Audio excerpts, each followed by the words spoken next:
सुंदर सुरुवात जर स्वामींच्या गाण्यांनी झाली ना तर खूप सुंदर आणि छान असा दिवस जातो. Hi everyone, welcome back to my channel. This is Priyanka from Riyansh आणि आई. तर आज होता फ्रायडे. रियांश गेला होता स्कूलला, तर म्हटलं आदल्या दिवशी केसांना लावण्यासाठी जी मेहंदी भिजवली होती ना ती सकाळी सकाळी लावून घ्यावीत, म्हणजे मग बाकीची कामं करण्यासाठी पुरेसा वेळ मिळतो. म्हणून इकडे केसांना मेहंदी लावायची होती मला आज. आता आज फ्रायडे आहे आणि रियांशसुद्धा स्कूलला गेलेला आहे, तर म्हटलं आता केसांना मेहंदी वगैरे लावण्याचं सकाळीच काम करून घ्यावं, म्हणजे मेहंदी लावून झाली की मग बाकीची कामं करण्यासाठी मला वेळ मिळेल. म्हणून मग ही मेहंदी मी काल रात्रीच भिजवून ठेवलेली आहे. लोखंडाच्या तव्यामध्ये मी नेहमी मेहंदी भिजवत असते. तर या मेहंदीमध्ये आहे ना बरेच इन्ग्रेडियंट्स आहेत जे मी यूज केलेले आहेत. तुम्हाला जर डिटेलमध्ये व्हिडिओ हवा असेल तर मला कमेंट करून नक्की कळवा. खूप सुंदर असा कलर येतो तुम्हाला या मेहंदीने. आणि ही मेहंदी जर तुम्हाला लावताना थोडीशी अशी जास्त जाड वाटली, थिक वाटली, तर ह्याच्यामध्ये भिजवण्यासाठी मी पाणीही नॉर्मल असं वापरत नाही. त्याच्यासाठी भिजवण्यासाठी जे पाणी वापरते ना ते सुद्धा पाणी असं असतं, म्हणजे हे चहा पावडरचं पाणी आहे. म्हणजे ह्याच्यामध्ये समजा मेहंदी आता ही जी मेहंदी आहे ना मी भिजवलेली आहे ती बघा थोडीशी अशी थिक वाटते. तर ही थोडीशी अजून सॉफ्ट करून घेण्यासाठी आहे ना ती त्याच्यामध्ये जे पाणी यूज करेल ना ते मी कधीच असं म्हणजे नॉर्मल पाणी यूज करत नाही. थोडंसं असं चहा पावडर उकळून पाणी थोडंसं कोमट करून घेते आणि मग त्याच्यात थोडं थोडं करून आपल्याला जशी कन्सिस्टन्सी हवी तशी ठेवून ती भिजवत असते. तर असं केलं ना तर तुमच्या केसांना कलरही छान येतो, नॅचरली कलर असतो आणि तो कलरही छान येतो. तर चला आता मी मेहंदी लावायला घेते केसांना. ॲक्च्युली याआधी ना 1-2 वेळाला मी हेअर कलर पण ट्राय केला होता. सॅलूनमध्ये जाऊन ट्राय केलं होतं. परत घरीही आणून तसं ट्राय केलं होतं. नॉर्मल पार्लरमध्ये जाऊनही केलं होतं. पण ना त्याचा जो स्मेल आहे ना त्या स्मेलने माझं डोकं दुखायला लागलं आणि त्याच्यामुळे काय झालं, एकदा डोकेदुखी चालू झाली की ती पुन्हा लवकर बंद होण्याचं नाव घेत नाही. आणि हल्ली डोकेदुखी हा म्हणजे नावसुद्धा काढलं डोकेदुखीचा हा शब्दसुद्धा मला नको वाटतो. कारण एक वेळ असा होता की डोकेदुखी भरपूर सहन केलेली आहे, त्याच्यामुळे आता ते सगळं नको वाटतं.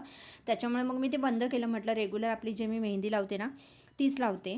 त्याच्यामुळे मी नेहमी नुपूर मेहंदी लावते. आणि ॲक्च्युली मेहंदी मी कशी भिजवते त्याचा एक शॉर्ट व्हिडिओ मी केलेला आहे जो माझ्या चॅनलवर अपलोडेड आहे. पण तुम्हाला जर लाँग व्हिडिओही बघायचा असेल तर तसं मला कमेंटमध्ये नक्की कळवा. मी तुम्हाला त्यावर एक छान असा लाँग व्हिडिओही करेन. आणि ॲक्च्युअलमध्ये मेहंदी भिजवताना मी कुठले कुठले इन्ग्रेडियंट्स वापरते, कुठल्या प्रमाणात वापरते मेहंदी, माझ्या केसांसाठी मी कुठल्या प्रमाणाची घेते, ते सगळं तुम्हाला डिटेलमध्ये त्या व्हिडिओमध्ये बघायला मिळेल. पण तुम्हाला जर हवं असेल तर तुम्ही मला कमेंट करून सांगा, मी त्याप्रमाणे व्हिडिओ नक्की करेन.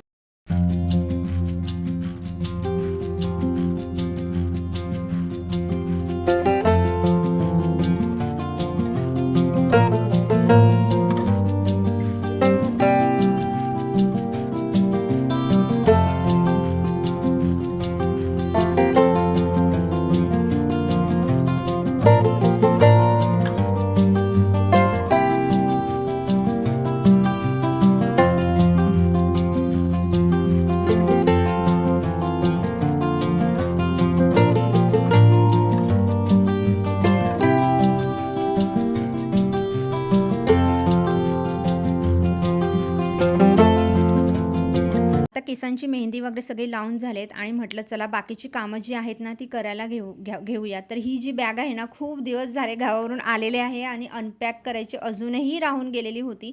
ती मी इतक्या दिवसांनंतर आज अनपॅक करते, कारण खूप दिवसातून आज करते उद्या करते, मग रोजच्या रुटीनमधून हे शक्यच होत नव्हतं. तर फायनली मी आज ती बॅग अनपॅक करायला घेतली. आणि बॅग अनपॅक करून घेतल्यानंतर थोडीशी जी घडी घालण्याची कपडेही राहिली होती ना ती सगळी म्हटलं घडी वगैरे करून घ्यावी. आणि अहेरामध्ये लग्नामध्ये ज्या वगैरे साड्या ज्या आलेल्या होत्या मला गावी गेल्यानंतर, मी जेव्हा बबलीच्या लग्नाला गेले होते, अहेरातल्या साड्या वगैरे ज्या काही आल्या होत्या म्हटलं त्याही एका जागी ठेवून घेऊयात. आणि 1-2 साड्या माझ्याही होत्या त्याच्यामध्ये, तर त्या सगळ्या एका फोल्डरमध्ये घालून ठेवून दिल्या जागच्या जागी. आणि त्याच्यानंतर बाकीची जी काही कपडे होती ना त्याच्यामध्ये काही धुवायचीही कपडे होती ती बाजूला केली. त्याच्यानंतर रोजची रेग्युलरची कपडे होती तीही होती त्याच्यामध्ये, तीही वेगळी केली. आणि मध्ये मी जेव्हा कपाट क्लीन केलं होतं ना तेव्हा त्यातली जी न वापरण्याची कपडे होती तीही टेम्पररी मी त्या बॅगेमध्येच ठेवून दिली होती. तर तीही सगळी व्यवस्थित क्लीन करून ती जागा स्वच्छ करून घेतली. आणि त्याच्यानंतर म्हटलं आता आपण जनरली कसं बॅग वगैरे ठेवतो ना त्या कानाकोपऱ्यामध्ये थोडीशी धूळ जाऊन बसते, तर ती धूळ वगैरे जी काही जाऊन बसली होती ना ती सगळी छान अशी झाडू वगैरे मारून क्लीन करून घेतलं. आणि फ्रायडे पण होता, थोडीशी क्लिनिंगची कामं एक्स्ट्राची फ्रायडेच्या दिवशी मी काढतच असते.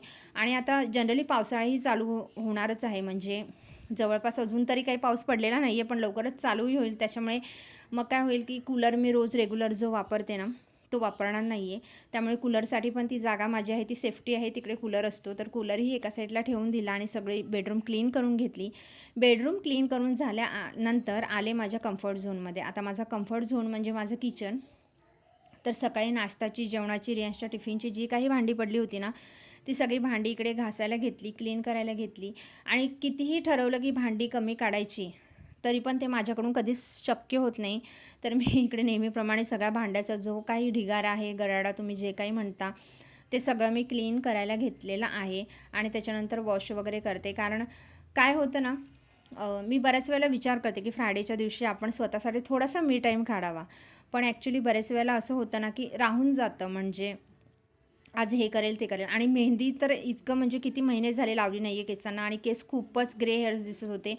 मग ते ऑफिसमध्ये किंवा कोणीही आजूबाजूचे बोलतच होते, केस खूप जास्त पांढरे दिसत आहेत. आणि त्याच्यामध्ये कसं आहे ना, सॅटर्डेला म्हणजे उद्या रियांशची स्कूलमध्ये मीटिंगसुद्धा होती. तर असे पांढरे केस घेऊन जाणं स्कूलमध्ये बरंही दिसत नाही. म्हणून म्हटलं की मेहंदीचं काम तरी आजच्या आज व्हायलाच हवं. कारण बाकीची कामं थोडीशी आज लेट केली तरी चालतील, पण मेहंदीचं काम करून घ्यावं. तर त्याच्यानंतर किचन वगैरे क्लीन करून झालं आणि त्याच्यानंतर इकडे सुंदर अशी दिवाबत्ती करून घेतली.